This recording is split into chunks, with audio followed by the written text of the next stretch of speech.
प्रणाम गुरुदेव। गुरुदेव, मुझे तो समझ में नहीं आ रहा मैं क्या प्रश्न पूछूं, पर क्या आप श्री कृष्ण हैं? गुरुदेव, जब ग्रुप चालू रहता है तब कोई प्रश्न नहीं रहते, ग्रुप बंद होने के बाद हजारों प्रश्न होते हैं। प्रणाम आपको। पहला प्रश्न, क्या आप कृष्ण हैं? हाँ, मैं कृष्ण हूं। किसी ने यह भी पूछा क्या आप शिव हैं? हाँ, मैं शिव भी हूं। किसी ने यह भी पूछा है कि आप जीसस हैं? हाँ, मैं जीसस भी हूं।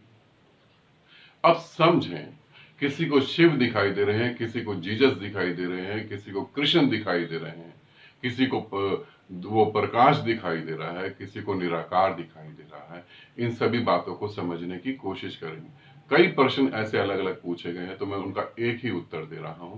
अगर आप कृष्ण की भक्ति में हैं तो आप मुझे कृष्ण रूप में देखना चालू कर देंगे। अगर आप शिव की भक्ति में और मुझसे जुड़ गए तो आप मेरे को शिव रूप में देखने लगेंगे।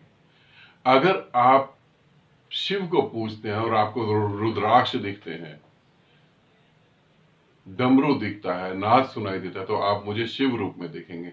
और अगर जो है आप जीसस को बहुत प्यार करते हैं, तो जब मेरी बातें सुनेंगे तो आपको लगेगा कि ये तो वो जीसस ही है।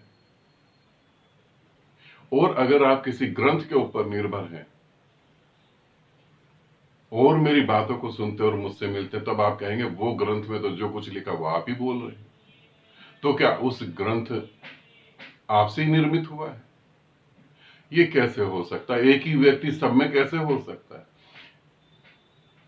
अगर इसे समझे, जिसने शिव नाम का आंखों पे चश्मा चढ़ा रखा उसे मैं शिव दिखूंगा, जिसने कृष्ण नाम का चश्मा चढ़ा रखा उसे मैं कृष्ण दिखूंगा, जिसने जीसस का चश्मा चढ़ा रखा उसे मैं जीसस दिखूंगा, जिसने बुद्ध का चश्मा चढ़ा रखा उसे मैं बुद्ध दिखूंगा। और यदि तुम अपने सारे चश्मे उतार दोगे तो फिर निराकार दिखेगा, जो सत्य है। क्योंकि निराकार की कल्पना तुम कभी नहीं कर सकते। करोगे कैसी? बुद्ध की कर सकते हो, कृष्ण की कर सकते हो, जीसस की कर सकते हो, सभी की कर सकते हो, मगर निराकार की कल्पना कैसे करो? वो तो तुम्हें समाज ने बताया ही नहीं, क्योंकि समाज को पता नहीं है। तो जब तुम सारे चश्मे उतार दोगे तो जो मैं हूं, सच में जो मैं हूं, तब मैं तुम्हें दिखाई दूंगा। जब तुम मेरे नाम का भी चश्मा उतार दोगे, कुछ लोगों ने मेरे नाम का चश्मा लगा रखा तो उन्हें मैं शरीर दिखाई दे रहा हूं। ऐसा नहीं है बुद्ध और महावीर के चश्मे लगा रखे या कृष्ण और जीसस के लगा रखे, मेरे नाम के भी चश्मे लगा रखे। जब तुम वो भी चश्मा उतारोगे तब मैं सच में वो दिखाई दूंगा जो मैं हूं। फिर दूसरे ऑडियो में आपने पूछा है कि जब ग्रुप चालू होता है तो कोई पर्सन ही नहीं होते, ग्रुप खत्म हो जाता तो पर्सन ही होते। इसे समझें, जब ग्रुप चालू होता है तो आप परमात्मा के साथ होते थे, फिर परमात्मा के बारे में पर्सन कैसे होंगे? जब ग्रुप खत्म हो जाता तब आप उस नियम से साधना नहीं करते, और जब उस नियमों से साधना नहीं करते तो प्रश्न उठेंगे ही उठेंगे। एक आदमी को भूख लगी, वो रेस्टोरेंट में गया और रेस्टोरेंट में उसने खाना खाया, वो संतुष्ट हो गया। घर आया तो घर जब उसको भूख लगी तो उसने खाना नहीं खाया, खाने की जगह कुछ और पी लिया।